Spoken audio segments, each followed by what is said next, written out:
Hello, and thank you for joining us for another HaloLife podcast. I'm your host, BJ Martin, at _HaloLife on Twitter, also at primetimesportstalk.com. And I'm excited to have a guest today. Once in a while, the Angels have a player come along. Jack Howell, the old third baseman, Brian Downing, Matt Shoemaker, guys that excel at the major league level that went undrafted in the MLB Major League Draft. Our guest today went undrafted in the 2018 MLB Draft. Fortunately, the Angels were able to sign him about a month after the draft, and he's done nothing but just hit the ball at every level that he's been at. He went from 1 year being in the draft to being undrafted to Inland Empire within a year. He's hit the ball well. He probably would have been at Double A last year. We hope to see him at Double A this year. It's middle infielder Mike Stefanic. We're excited to have Mike as our guest. We got to ask him about last year's ordeal with COVID, his experience in spring training with the big club, and we're grateful to have Mike as our guest today.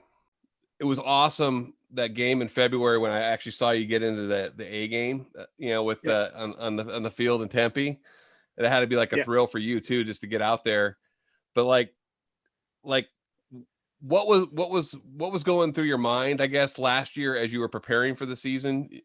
Can you walk fans through the experience of what it's like being a minor league player on kind of the backfields, if you will, and then how that opportunity arises when you would get selected or called up to appear in a game on the big league fields?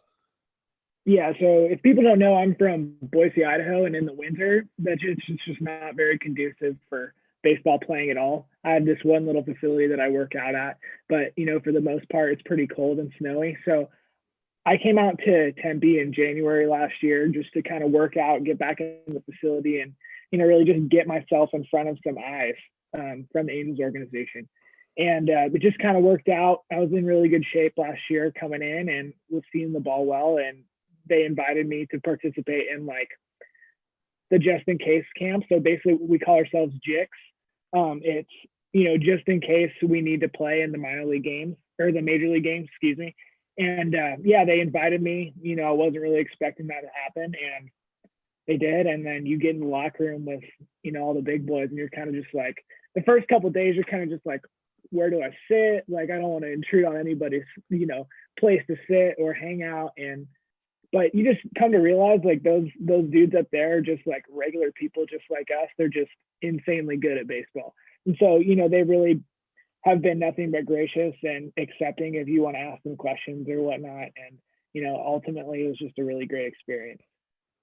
That's awesome. That's awesome. Yeah, I can imagine just kind of like the fandom kind of kicking in when you see guys like Trout and Albert Pujols and the likes of Rendon and those guys. But that's awesome.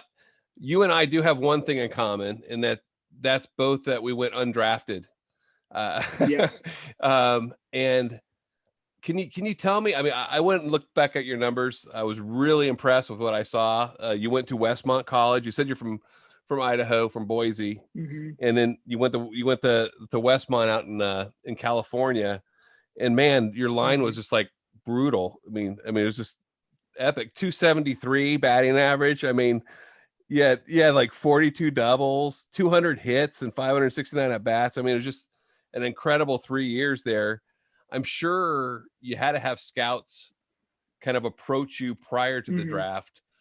Can you walk through? I know getting drafted there's only so many guys that can get drafted. Can you walk us through what that was like? That process was like for you leading up to the draft, and then how it led to the signing with the Angels. For sure. So both my junior and senior years, I had, a couple of teams interested in me and telling me, hey, like, we're going to draft you. And, draft day came and I was by myself in my house, just kind of watching the ticker, watching my phone. This is 2018 I'm talking about. And, 38th round comes up, nothing. 39th round comes up, nothing. And 40th round, I'm just like crossing my fingers, hoping I get a phone call. And, nothing happens. And at that point, my whole baseball career just like flashed before my eyes, and I was just like, what do I do now? Like, because my whole preparation after my college season was just like draft, and it didn't happen, and I didn't have an agent or anybody to kind of advocate for me in that sense. So I went home. I drove from Santa Barbara, where I lived at the time, up to Idaho, and I was just like, came home, talked to my parents, and I'm like, I need to figure out something to do. So I basically created this like prospect video, like a generic college prospect video, and I sent it out. My girlfriend at the time, her uncle is an executive for one of the big league teams. Got me some contact information for all 32 teams. I sent it into like scouting directors, player development people, just all sorts of people. I probably sent out 200-300 emails just with a baseball resume and a prospect video. And eventually Mike Gallego, who's now third base coach or bench coach for the Angels, he was the guy that got me signed. He saw my video and he talked to the guys up there, and yeah, I'm really thankful for him. He eventually reached out and like, hey, we're not going to have any at bats for you, but like, if we have an opening, we'll let you know. And then like 3 days later, I was getting back from a job interview. I just got accepted a legal assistant job in Santa Barbara. And I get home and I'm firing up my PlayStation, getting ready to play. And I get this call from a number that I don't know. And I never answer those calls because they're usually spam.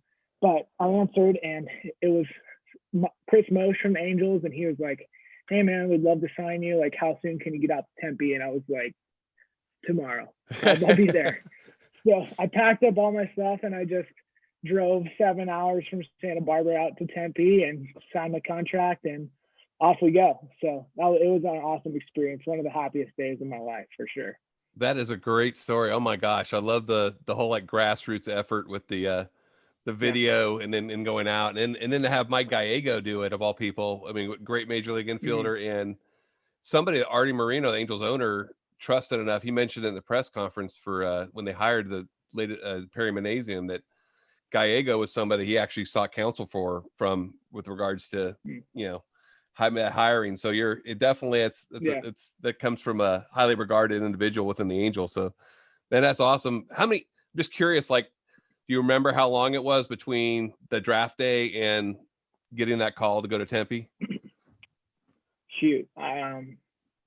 It was like, I think like middle of June or maybe first couple weeks of June was the draft. And then for a month or so, I was just, doing nothing. And then eventually they called me, I think it was like July 10th or something like that. So I had an entire month where I basically was just playing a lot of golf and hanging out, kind of banking on my grad money that I had, and burnt it all out. And I went home and I was just like, had to figure something else out. But yeah, very fortunate to get that call, and yeah, super happy to be a part of the Angels organization for sure. So you get to Tempe, and and I know that there's a lot of players out there. You're just like, all of a sudden you're thrown into like this big pond, a fish in this big pond, and you get 9 games in, you rake 393 in that 28 bats you have there, and then you're shot off to Orem, where I guess you kind of finished the season. It sounds like it was probably real limited play.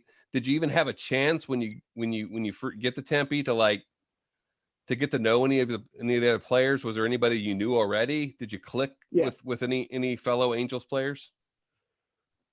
So I didn't know anybody coming in.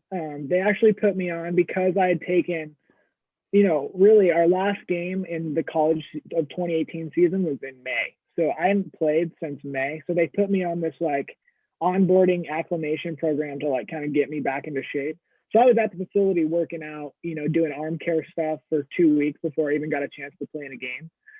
So during that time, I was able to, connect with some guys and kind of get my feet wet. And it's definitely intimidating when you walk in there and you see the big A, the logo, and all the, the lockers. I'd never had a locker before. So, walking into the locker room for the first time and seeing my name on the little locker was awesome. It was such a cool feeling. But yeah, 2 weeks I was there, and then I started playing, and honestly, the ball just, I was probably taking velo machine for 2 weeks straight. So the ball probably looked, this big when I finally started playing, and I was so amped, and it was perfect. And then I got up to Orem, and I think I went I had my first 2 games. It was like a 7 inning doubleheader. I probably went like over 6 with 4 punch outs, and then I didn't play for 2 weeks after that.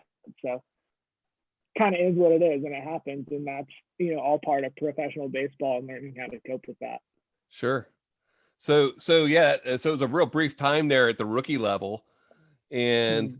you go to spring training again the next year, and you go through that process on the minor league fields, playing in the different Mm-hmm. double. What the can you explain to fans exactly what that process looks like just on the minor league fields as you Yeah. arrive in 2019, and they're sorting out like which team you're going to be on and how that plays out in spring training, and then how that equates to where they ultimately assign you? Yeah. So basically, you come into spring training, and there's a board on the wall, like a bulletin board, and there's a different like squads of working groups. So there's like at that time there's Burlington, Inland Empire, or Mobile, Salt Lake, and I was actually put in the Salt Lake group. I think that's for more of the crew where they don't know if you're going to make a team or not. Just to start off, that's just where they put you. Um, yeah, and I just had a really good spring training that year. I was just raking. Everything I that was coming at me was getting barreled hard, and yeah, I was fortunate to make the Burlington roster as kind of like a 5th infielder. They told me, and then first couple weeks at Warren or Burlington, I started off super hot too. So yeah, when you first get to spring training, it's kind of just like they put you into these working groups. That's what they're called, and then as guys start getting knocked down from big league camp, those shift around. But yeah, I was very fortunate to make that Burlington team for sure. Yeah, it's incredible to hear your story here. You go from being undrafted June of 2018, going through spring training in Tempe, rake like you said, you felt you were hitting the ball well, and those games we don't see as fans, we don't see those Yeah. statistics on the minor league fields. But then you do get the Burlington, you hit 333 that first month, and then you get the call to Inland Empire. So within a Mm-hmm. year, you're playing in the California League, which is really like, you're playing against guys. I mean, a lot of the guys that I'm sure you were teammates with had 2, 3, maybe 4 years professional experience. Mm-hmm. When you're playing there at that level, and it, I'm curious. Like I saw like a lot of your scouting video. You're playing at shortstop. Look like Yeah. in college you were playing shortstop. Look like you split. I think you were teammates with Rivas last year in Mm-hmm. 2019. So he was probably, I imagine, taking a lot of play at shortstop. Yeah. You were at second. As you go into this coming season, is there anything you're looking at in particular? Do you consider yourself a second baseman, shortstop? Is there Yeah. anything that you're working on in particular? So actually, college, I played maybe 3 games of shortstop my entire career. Oh, I probably played 195 at second base, okay. and that's kind of what my thing was, and that's honestly where I was the most comfortable, where I am the most comfortable. But got up to IE, and it was like half the time was at short, half the time was at second. So really, I mean, I consider myself a utility man. Shoot, wherever I can get in the lineup is where I want to play. I don't care at this point. Like I'm just trying to make a team and rake, and that'll get me on the field. You know what I mean? Yeah. So I can play third, I can play short, I can play second. Shoot, I'll play outfield if they need me to. Or they tried me at catcher. I don't think I was very good at it, but we'll see about that. But definitely utility infielder, possibly super utility in the future if they need me to be. That's awesome. Well, I mean, it seems like the more versatility you have, the more value you would have at the highest level. And Mm-hmm. I'm curious, everything shut down in March, and you Mm-hmm. you you made that squad to where you actually were able to appear in a game. 2 weeks later, everything gets shut down. You know, h- did you have any indication last year how, I mean, were you hitting? Do you felt like you're hitting at a level on those minor league fields? Or did minor league games even start by the time the COVID hit? No. So the day they sent us home was actually the first day of minor league camp. So all the minor leaguers finally got into Tempe. Everybody was excited to get ready to get rolling again. And then day one, they're just like, "Hey, go back to your hotel. We'll call you in within the next couple of days for a meeting, but we're just gonna shut down for a couple of days, right? Just like we all thought at the beginning." Yeah. And a couple days turned into a couple weeks, turned into a couple months, and here we are, 2021, and hopefully this COVID thing gets somewhat under control. We're very fortunate to be healthy and to be able to play, at this stage. So we're ready to go. But that was an interesting time for sure.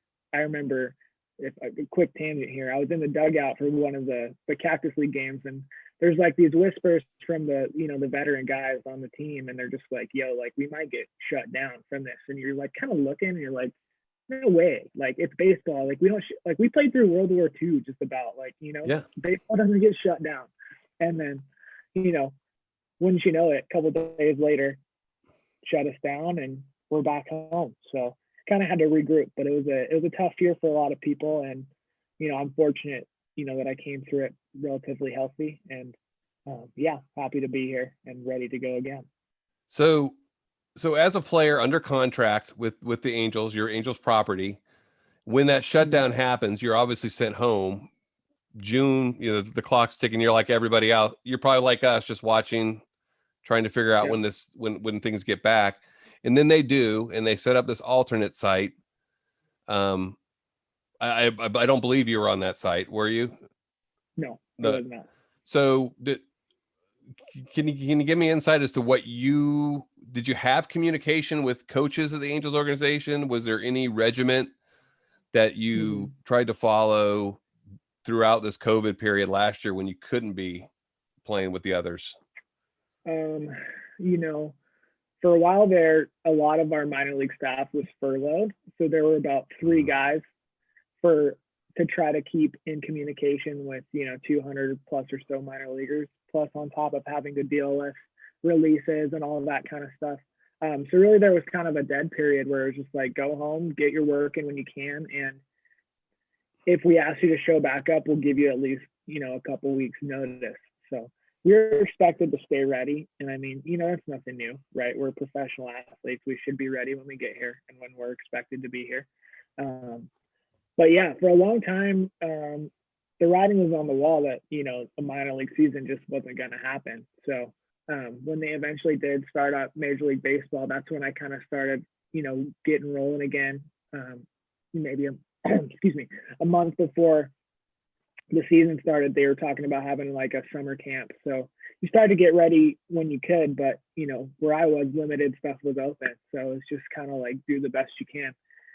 And then once the alternate site happened, and I wasn't fortunate enough to make that squad, kind of just shut down again. There was really no end in sight per se. It's kind of it was a tough time. So I was thrilled when the announcement hit that minor league baseball is going to be back on, at least. Like everything in COVID, it's fluid, right? So yeah. So have you heard? With that being said, have you been told like you're in an assignment date when you're planning on reporting to Arizona this year? Yeah. So the tentative date, we just had a meeting like a week ago. Tentative date is beginning of April. I think that's what they're shooting for minor league camp. Like I said before, it's all fluid and it all can change depending on, COVID stuff that's happening here. And then from what I've heard and followed on Twitter, I think they're thinking, maybe beginning of May, regular season start, and kind of pushing that through instead of ending the first week of September, ending the first week of October. So hopefully about 120 games or so. But, we're hopeful, but cautiously optimistic, I think, is the right term, right? Yep. Everything can change depending on this virus. So personally, as you go into this year, have you set any kind of ceiling for yourself? Do you have a goal for yourself? Do you see yourself with a ceiling, I guess would be a better way. And what is your goal, if you had a goal for yourself? Yeah. Going into camp and into the season?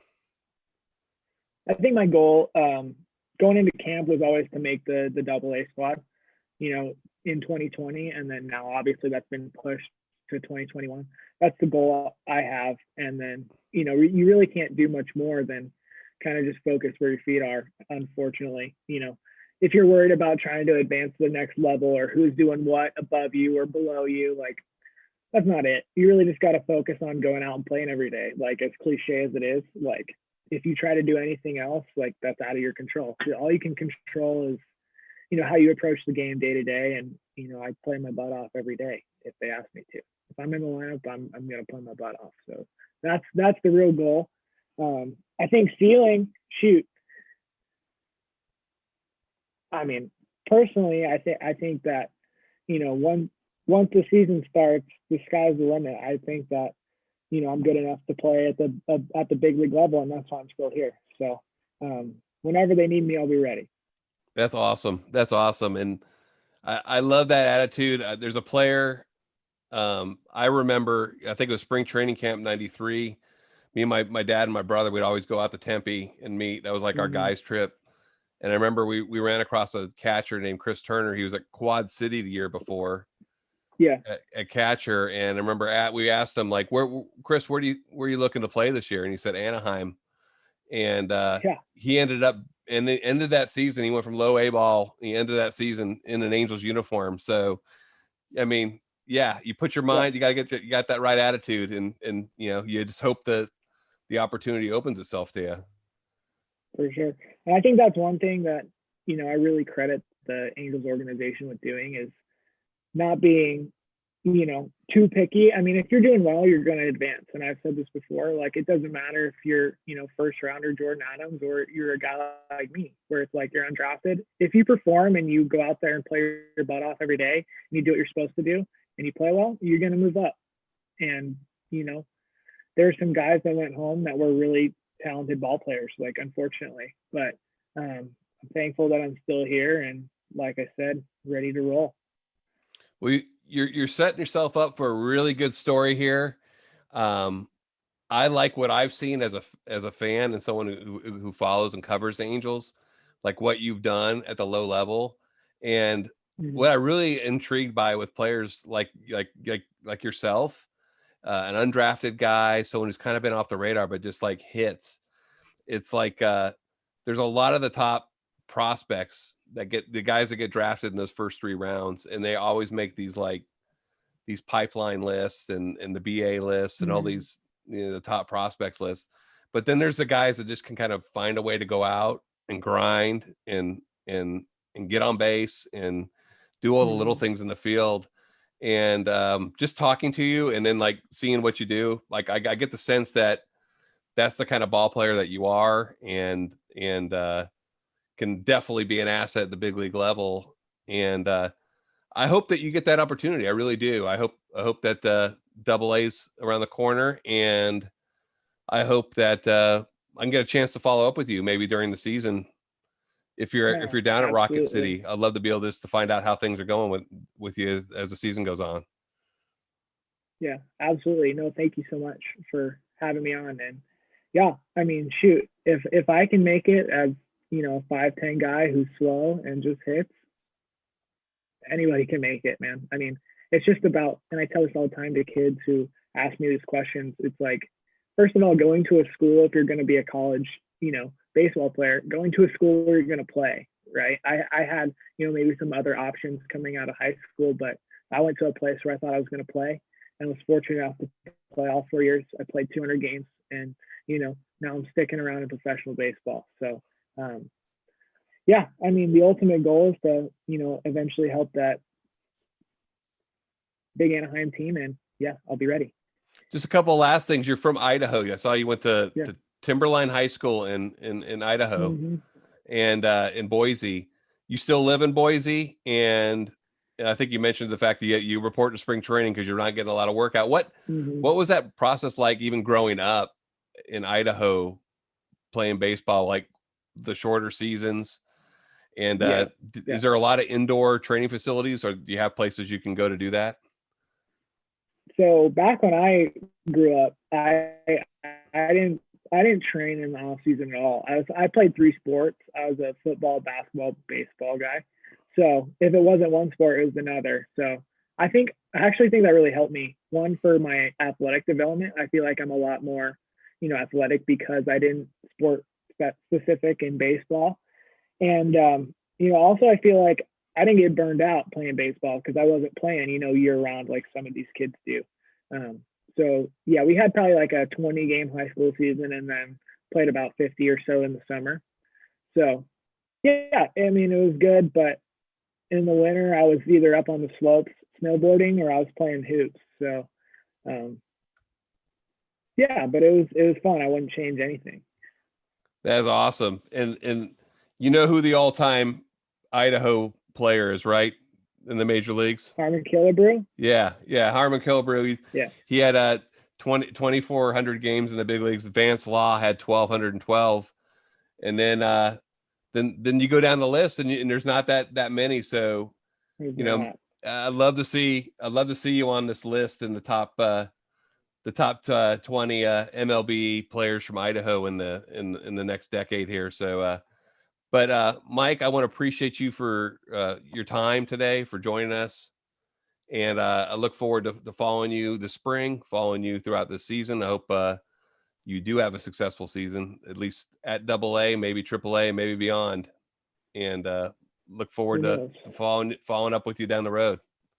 Yeah, thank you so much for having me on. I appreciate it. And yeah, take care and hope all is well with you. Hey, I appreciate it. Take care of yourself. God bless, and look forward to the next time.